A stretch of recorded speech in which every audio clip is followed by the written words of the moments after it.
Welcome. This is another episode of Beer and Booze with B-Rad. I am your host, B-Rad. Let's start the show off right. If you're going to drink, don't drive. If you're going to drive, don't drink. Something near and dear to my heart. 22 veterans died dated of PTSD, suicide. So if you happen to know a veteran or anyone suffering from PTSD, reach out to those individuals. Sometimes showing that you care, just listening to them could possibly save their life. We don't need to lose anyone to that sick disease. All right, I got a beer that probably everyone's pretty familiar with.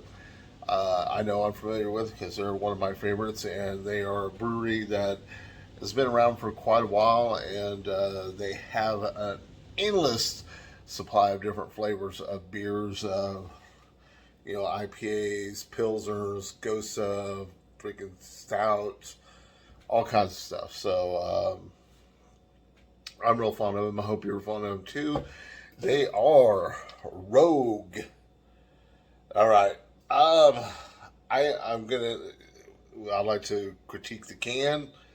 I like it. It's got a guy on the beach, and this one's is called Newport Days.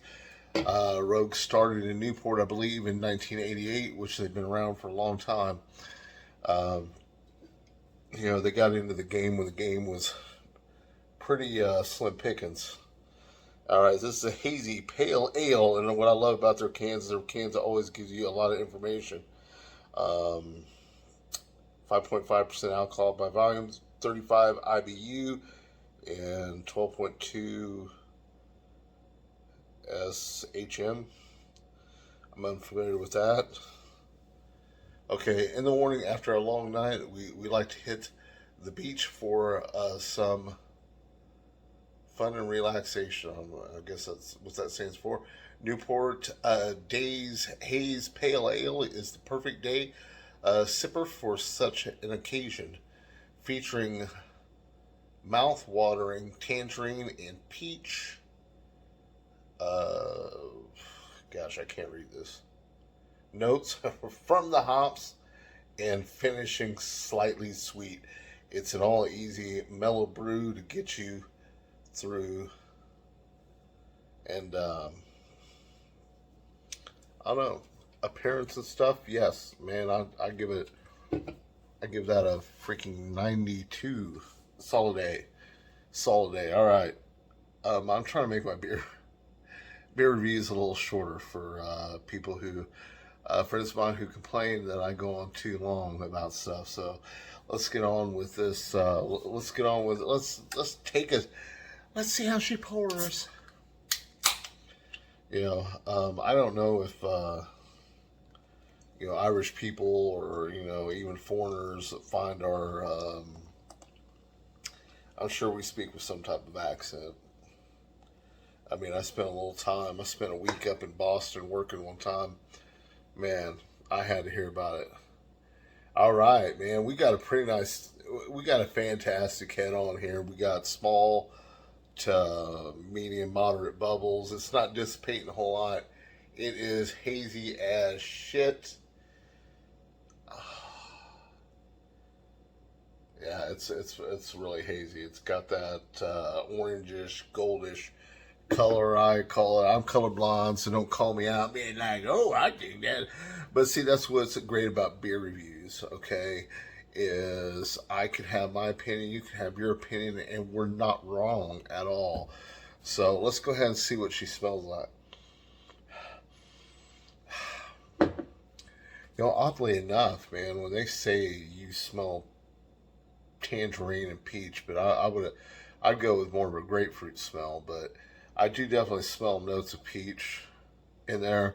I definitely smell the citrus, whether it be a tangerine, an orange, a lemon, a lime, some type of citrus. It's got a real sweet smell, kind of nice to the nose, man. Honestly, let's go ahead and see what she tastes like.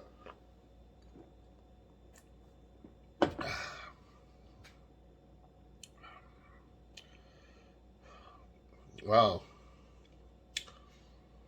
she does finish nice and smooth. Wow.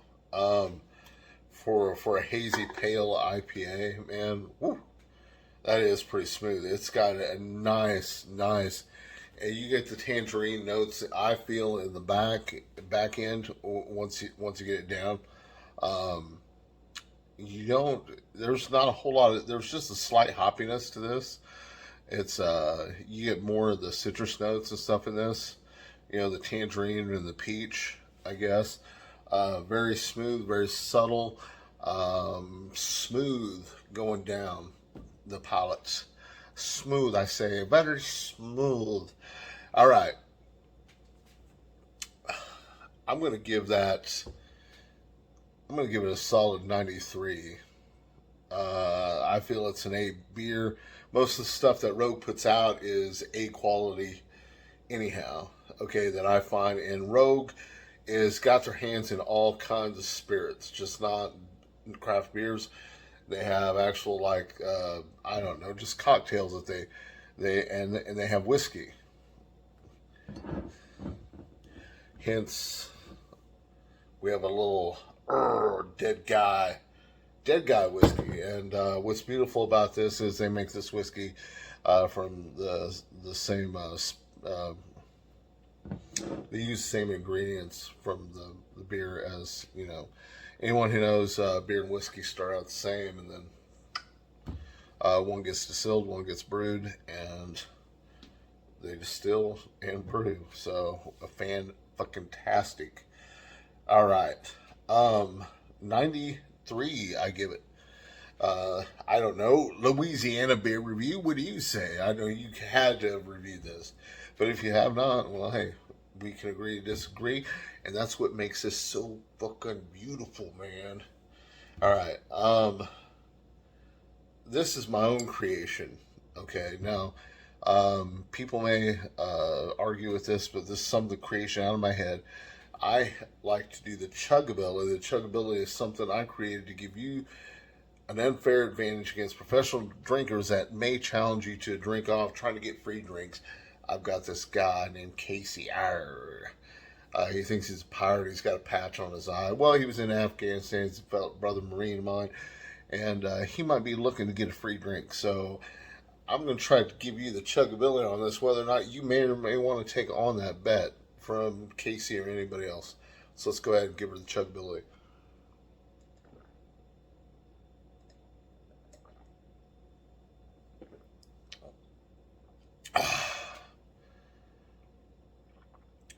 Nice. And it is very nice going down. Not very acidic like I thought. I thought I'd get that burn a lot more, but I don't. It it really is just a nice, easy drinking beer. I would most definitely have this as a go-to. So, Rogue, you did it again, man. You did it fucking again. Hit the fucking head on the nail. I love it.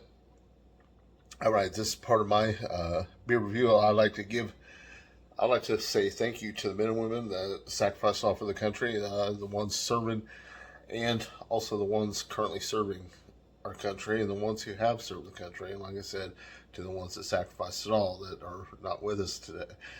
So I thought since this is a Rogue review and I had some Rogue fucking whiskey, it'd be appropriate to sip a little of the Rogue whiskey with the Rogue beer review. And I've not done a fucking Rogue.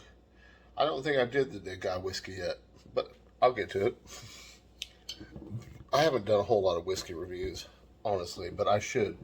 I still got Slipknot to do whiskey. I don't think I give Metallica's whiskey a review.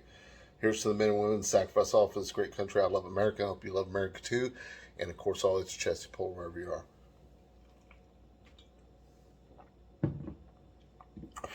Woo. I seem to take a little bit bigger swig of that. I love the attention to detail that they put into their products. You see the dead guy in the back. Absolutely love Rogue. Love their products. Maybe that's why they've been around for a while. All right. I also like to thank Brad Lance. I haven't heard from you, but the guy originally bought me a tripod and what I use to hold my phone and everything, and kind of like a little setup. He gave me a little microphone and a little light. The microphone broke and the light, I think it broke. And so did the tripod. But I've replaced all of them except, no, I replaced the tripod. I didn't replace the microphone yet. I need to replace the light because it's horrible lighting in here. But he is someone who's kind of contributed to the show. And of course, my Marine brother, Lupe Gomez. Brother, I hope you didn't stop watching. And my friends at just my friends in general that make fun of me for doing this beer review. Who watches it? Yeah, pretty much no one watches it. But hey, I like to chit chat with whoever wants to chat some beer and stuff, and we can both feed off each other and see what each other like. Of course, always Stony Vineyards, man. Keep keep those scammers at bay like you do. I can't say I haven't done the same thing. I could tell a long story about how I went back and forth with some scammers for like a month, but I didn't catch it on video like you did, and it was pretty darn funny. You know that they just don't catch on to the stupid shit. You know, it's just amazing because they got one goal, and that's to scam you out of your money. So when you say off the wall shit and do off the wall shit, they just doesn't register. So, Stone Vendors, thank you, and thank you everyone else. Till next time, Super 5, motherfucker.